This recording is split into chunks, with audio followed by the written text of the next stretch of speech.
ओम नमः शिवाय। शिव जी सदा सहाय। ओम नमः शिवाय। गुरु जी सदा सहाय। जय गुरु जी। शुक्राना गुरु जी। शिव पुराण श्री रुद्र संहिता खंड 3 45वां अध्याय। शिव का सुंदर व दिव्य स्वरूप दर्शन। ब्रह्मा जी बोले, हे नारद, उस समय जब देवी मैना ने विष्णु जी के सामने इस प्रकार की शर्त रखी, तब मैंने तुमको भगवान शिव के पास जाने का आदेश दिया। तुमने वहां जाकर उनकी स्तुति की और उन्हें संतुष्ट किया। तब तुम्हारी बात मानकर तथा देवताओं का कार्य सिद्ध करने की इच्छा से भगवान शिव ने प्रसन्नता पूर्वक अद्भुत, उत्तम और दिव्य रूप धारण कर लिया। उस समय भगवान शिव कामदेव से अधिक रूपवान लग रहे थे।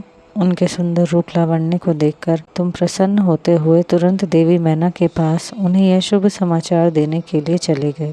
वहां पहुंचकर जहां देवी मैना बैठी थी, उन्हें देखकर तुम बोले, हे शैलराज की पत्नी और पार्वती की माता मैना, आप चलकर स्वयं भगवान शिव के सुंदर और मनोहारी रूप का दर्शन करें।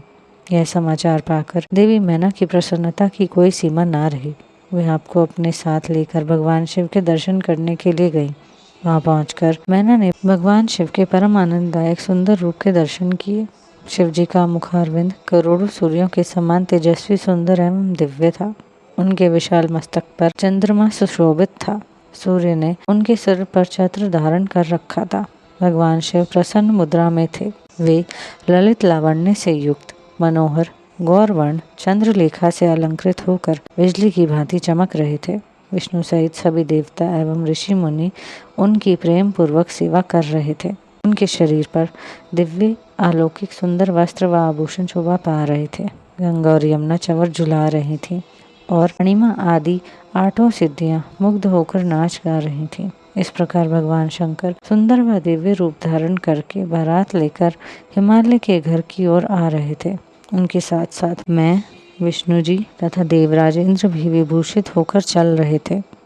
उनके पीछे पीछे सुंदर एवं अनेकों रूपों वाले गण, सिद्ध, मुनि व समस्त देवता जय जयकार करते हुए चल रहे थे। समस्त देवता इस विवाह को देखने के लिए बड़े ही उत्कंठित थे और अपने परिवार के साथ शिव जी के विवाह में सम्मिलित होने के लिए आए थे। विश्व, वसु आदि गंधर्व व सुंदर अप्सराएं भगवान शिव के यश का गान करते हुए चल रहे थे। भगवान शिव के गिरिराज हिमालय के द्वार पर पधारते ही वहां महान उत्सव होने लगा। उस समय महादेव जी की शोभा अद्भुत व निराली थी। उनका सुंदर विलक्षण रूप देखकर पल भर के लिए मैना चित्रलिखित सी होकर रह गई। फिर प्रसन्नता पूर्वक बोली, हे देवादिदेव महेश्वर शिव जी, मेरी पुत्री पार्वती धन्य है, जिसने घोर तपस्या करके आपको प्रसन्न किया। मेरा सौभाग्य है कि परम कल्याणकारी भगवान सदाशिव आज मेरे घर पधारे हैं। भगवान, मैं अक्षम्य अपराध कर बैठी हूँ। मैंने आपकी बहुत निंदा की है। प्रभु, मैं आपसे दोनों हाथ जोड़कर क्षमा याचना करती हूँ। कृपा कर मेरी भूल क्षमा करें और मुझ पर प्रसन्न हो जाए। इस प्रकार चंद्रमौली भगवान शिव की स्तुति करती हुई शैल प्रिया मैंने लज्जित होते हुए नतमस्तक हो गई। उस समय पुरवासिनी स्त्रियां सभी घर के कामों को छोड़कर बाहर आकर भगवान शिव के दर्शन की लालसा लेकर उन्हें देखने का प्रयत्न करने लगी। चक्की पीसने वाले ने चक्की छोड़ दी। पति की सेवा में लगी हुई पत्नी पति की सेवा छोड़कर भाग गई। कोई तो दूध पीते हुए बच्चे को छोड़कर भाग गई। इस प्रकार सभी अपने अपने आवश्यक कार्यों को छोड़कर भगवान शिव के दर्शन के लिए दौड़ आई थी। भगवान शिव के मनोहर रूप के दर्शन करके सब मोहित हो गए। तब सहर्ष शिव जी की सुंदर मूर्ति को अपने मन मंदिर में धारण करके वे बोली, सखियों, हम सबके अभाग्य हैं। हिमालय नगरी में रहने वाले नर नारियों के नेत्र आज भगवान शिव के दिव्य स्वरूप का दर्शन करके सफल हो गए हैं। आज निश्चय ही हमने संसार की हर विषय वस्तु को पा लिया है। शिव स्वरूप का दर्शन करने मात्र से ही हमारे सारे पाप नष्ट हो गए हैं। उनकी छवि सर्वथा सब क्लेशों व दुखों का नाश करने वाली है। आज उन्हें साक्षात सामने देखकर हमारा जीवन सफल हो गया है। पार्वती ने उत्तम तपस्या द्वारा भगवान शिव को पाकर अपने साथ साथ हम सबका भी जीवन सार्थक कर दिया है। हे पार्वती, तुम निश्चय ही धन्य हो। तुम पर ब्रह्म परमेश्वर भगवान शिव की अर्धांगिनी बनकर इस जगत को सुशोभित करोगी।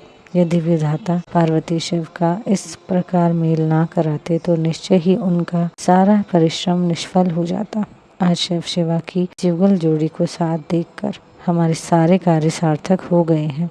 आज वाकई हम सब इनके अंतम दर्शनों से धन्य हो गए हैं। इस प्रकार कहकर वे पूर्ववासिनी स्त्रियां अक्षत, कुमकुम और चंदन से शिवजी का पूजन करने लगी। तथा प्रसन्नता पूर्वक उन पर खीलों की वर्षा करने लगी। वे स्त्रियां देवी मैना के पास खड़ी होकर उनके भाग्य और कुल की सराहना करने लगी। उनके मुख से इस प्रकार शुभ व मंगलकारी बातें सुनकर सभी देवताओं को बहुत प्रसन्नता हुई। यहीं पर शिव पुराण श्री रुद्र संहिता खंड 3 45वां अध्याय समाप्त होता है। जय गुरु जी।